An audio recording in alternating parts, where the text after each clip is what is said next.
Good morning friends, GST platform के YouTube channel में आप सभी का स्वागत है। जी हाँ फ्रेंड्स, अगर अब आपने जीएसटीआर 3B के अंदर गलती करी है, यानी कि आपने जो जीएसटीआर 3B के अंदर डेटा डाला है उस डेटा का मिसमैच अगर आपकी जीएसटीआर 1 से आ जाता है, यानी कि जीएसटीआर 1 में कुछ और लाइबिलिटी है, जीएसटीआर 3B में कुछ और लाइबिलिटी है, या फिर 3B में आपने आईटीसी कुछ और लिया है और आपके जीएसटीआर 2A या 2B में amount of input tax credit कुछ और है, तो आपकी परेशानी अब और बढ़ सकती है। क्योंकि बजट 2021 में सेक्शन 83 के अंदर अमेंडमेंट कर दिया गया है और सेक्शन 83 के अंदर जो अमेंडमेंट किया गया है, ये अमेंडमेंट है आपके बैंक अकाउंट को अब अटैच कर सकती है गवर्नमेंट या टैक्स ऑफिसर अगर आपकी गलती है। क्या है अमेंडमेंट, क्या इसका इंपैक्ट पड़ेगा, अभी आपको मैं दिखाने वाला हूं, जो हमारी फरवरी महीने की टैक्स मैगजीन है जो आज रिलीज कर दी गई है आप सभी के लिए।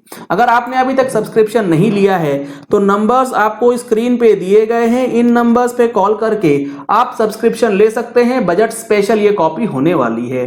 एक चीज का ध्यान रखिएगा, 15 फरवरी 2021 से पहले अगर आप सब्सक्रिप्शन लेंगे तो आपको फिजिकल कॉपी जो है वो भेज दी जाएगी। अदरवाइज फिजिकल कॉपी जाने में थोड़ी दिक्कत आ सकती है, क्योंकि स्टॉक जो होता है वो 15 तारीख तक निकल जाता है। जिनको लेनी होती है वो 15 से पहले ले लेते हैं। तो फिजिकल कॉपी आप 15 से पहले बुक करा सकते हैं। ईमेल कॉपी आपको 15 के बाद भी मिल जाती है, उसमें कोई दिक्कत नहीं आएगी।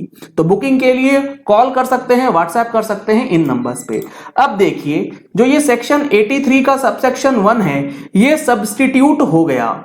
इसके अंदर काफी सारी चीजें लिखी गई हैं, लेकिन जो सबसे समझने वाली बात है, जो हमने अपनी मैगजीन के अंदर भी दिया है, वो दिया है फाइनेंस एक्ट का। अगर आपको मैं दिखाऊं तो हमने अपनी बजट के अंदर किस तरीके से आपको एक्सप्लेन किया है वो एक बार आप देख लीजिए। आप अगर देखेंगे तो यहां हमने दिया है पहले कि फाइनेंस बिल का कौन सा क्लॉज है, इस क्लॉज से जीएसटी का कौन सा एक्ट या कौन सा सेक्शन अमेंड हुआ, अमेंडेड लैंग्वेज या कि बुक की लैंग्वेज या फाइनेंस बिल की लैंग्वेज क्या है और उसका इंपैक्ट क्या है। तो सबसे इंपॉर्टेंट आपके लिए है इंपैक्ट, यानी कि इस अमेंडमेंट से अब आपके ऊपर क्या इंपैक्ट पड़ेगा। तो 83 के अंदर जो अमेंडमेंट हुआ उससे आपके ऊपर क्या इंपैक्ट पड़ेगा वो समझिए। Through this amendment the scope of 83(1) provisional attachment of any property including bank account.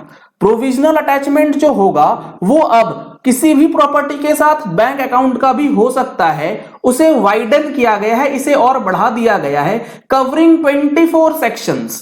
पहले इसके अंदर 5 से 6 सेक्शंस आते थे, अब इसके अंदर 24 सेक्शंस ऑफ 3 चैप्टर्स। पहले 4 या 5 सेक्शंस थे, अब 3 चैप्टर्स को कवर कर लिया गया। इसमें सबसे पहला चैप्टर है असेसमेंट का, ये सबसे इंपॉर्टेंट है आपके लिए, सेक्शन 59 से सेक्शन 64।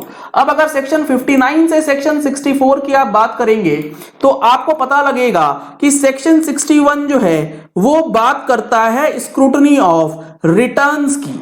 अगर आपकी स्क्रूटनी ऑफ रिटर्न्स की जाती है ऑफिसर के द्वारा, जिसमें 1 वर्सेस 2B या फिर 1 वर्सेस 3B या 3B वर्सेस 2A और 2B में डिफरेंस आता है, तो अब प्रोविजनल अटैचमेंट का जो सेक्शन है सेक्शन 61 के कार्रवाई के ऊपर भी लग सकता है। सिमिलरली अगर आपने अपनी रिटर्न नहीं फाइल करी है और सेक्शन 62 के अंदर आपका असेसमेंट कर दिया गया है ऑफिसर के द्वारा, सेल्फ असेसमेंट यानी कि assessment of non filers, best judgement assessment करके भेज दिया गया है, तो भी आपके लिए दिक्कत जो है बढ़ सकती है। इसके बाद chapter 14 inspection search and seizure का, उसके बाद है डिमांड्स एंड रिकवरी का, यानी कि टोटल 24 इंपॉर्टेंट सेक्शंस को अब इस प्रोविजनल अटैचमेंट वाले कंडीशन के साथ जोड़ दिया गया है, जिससे आपकी 3B और जीएसटीआर 1 या 2B के अंदर डिफरेंसेस से परेशानी बढ़ेगी। Also, the person mentioned in 122(1)(a who is involved in the conduct of fraudulent transactions। अब आपको ध्यान होना चाहिए कि आज से 1 महीने पहले एक अमेंडमेंट ये हुआ था कि लेट सपोज एक फर्म है मिस्टर ए, दूसरा फर्म है मिस्टर बी।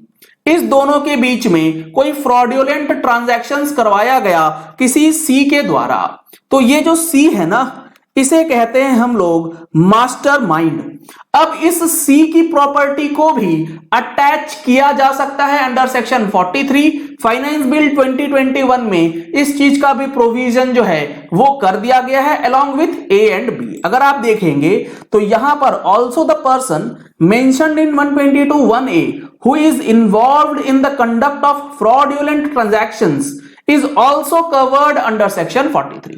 सिर्फ और सिर्फ वो लोग नहीं जिनके बीच हुआ है, जिसने करवाया है, उसकी प्रॉपर्टी भी अब अटैच हो सकती है। यहां पर एग्जांपल भी हमने दिया है, मिस्टर कुमार वो मास्टरमाइंड है जिसने 122(1)(a के अंदर इन्वॉल्व होते हुए कोई फ्रॉडुलेंट ट्रांजैक्शन किया फर्म एक्स और फर्म वाई के बीच। तब फर्म एक्स और फर्म वाई के बीच जो ट्रांजैक्शन हुआ है, इसकी प्रॉपर्टीज जो होंगी सो होंगी ही, और मिस्टर कुमार की जो प्रॉपर्टी है उसे भी अब अटैच किया जा सकता है।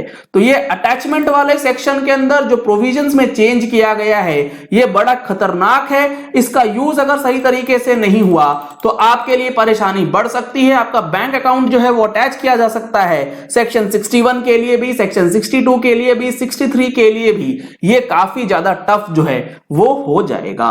तो इस इंपॉर्टेंट अपडेट को और ऐसे ही अपडेट्स को पाने के लिए इस बजट कॉपी को आप बिल्कुल भी मिस मत कीजिएगा। अगर आपने सब्सक्रिप्शन नहीं लिया है तो नंबर्स आपको स्क्रीन पे दिए गए हैं, इन नंबर्स पे आप कॉल कर सकते हैं। अगर आपको जीएसटीआर 99C भरने में कोई परेशानी आती है फाइनेंशियल ईयर 1920 के लिए, तो आप हमारा 99C का कोर्स परचेज कर सकते हैं। कोर्स की डिटेल्स आपको लेनी है, उसके लिए वीडियो के नीचे आपको डिस्क्रिप्शन में लिंक दिया गया है, उस लिंक पे जाकर के आप डिटेल्स ले सकते हैं या फिर दिए गए नंबर्स पे कॉल व्हाट्सएप कर सकते हैं।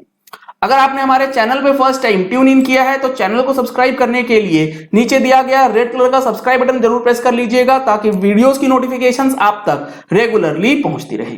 जो न्यू रिटर्न स्कीम आई है उसके अंदर कोई गलती ना हो जाए, इसके लिए 14 फरवरी को हमारा ऑनलाइन ट्रेनिंग सेशन ऑर्गेनाइज किया गया है। जीएसटी क्यूआरएमपी स्कीम और आईएफएफ फैसिलिटी के लिए आपको रजिस्ट्रेशन के लिए सेम नंबर पे ही कॉल करना है। चाहे मैगजीन लेनी हो, वेबिनार करना हो, कोर्सेज लेना हो, सिंगल नंबर पे आप कॉल या व्हाट्सएप कर सकते हैं। Thank you and have a nice day.